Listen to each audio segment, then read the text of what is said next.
భారతదేశంలో పాకిస్తాన్ జరిపిన సైనిక ఘర్షణలో పాకిస్తాన్లోని ఏ అణు కేంద్రం నుంచి రేడియో ధార్మికత విడుదల కాలేదని అంతర్జాతీయ అణు ఇంధన సంస్థ IAEA తెలియజేసింది. భారత్తో శాంతి చర్చలకు పాకిస్తాన్ సిద్ధంగా ఉందని, అయితే కాశ్మీర్ అంశం కూడా చర్చల్లో చేర్చాలన్నది తమ షరతు అని షహబాజ్ షరీఫ్ తెలియజేశారు. అయితే భారత్ జమ్మూ కాశ్మీర్ మరియు లడాక్ కేంద్రపాలిత ప్రాంతాలు భారత్లో అంతర్భాగాలని చెబుతున్నా ఇలాంటి వ్యాఖ్యలు చేయడం సబబు కాదు.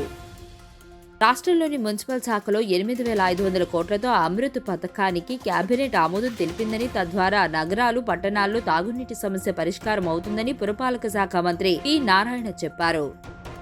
పహల్గాంలో ఉగ్రవాదుల దాడికి స్పందించిన భారత సైన్యం చేపట్టిన ఆపరేషన్ సింధూర్ విజయవంతమైన ఈ తరుణంలో విజయవాడలో 5,000 మంది భారీ తిరంగ ర్యాలీ ఈ రోజు నిర్వహించనున్నారు. ఇంగ్లాండ్ పర్యటనలో టీమిండియాకు టెస్ట్ కెప్టెన్ ఎవరనేది సర్వత్రా ఆసక్తి నెలకొంది. శుభ్మన్ గిల్ మరియు బూమ్రా మధ్య ఈ పోటీ ఉండబోతుంది అనేది ప్రేక్షకుల ఎదురుచూపు.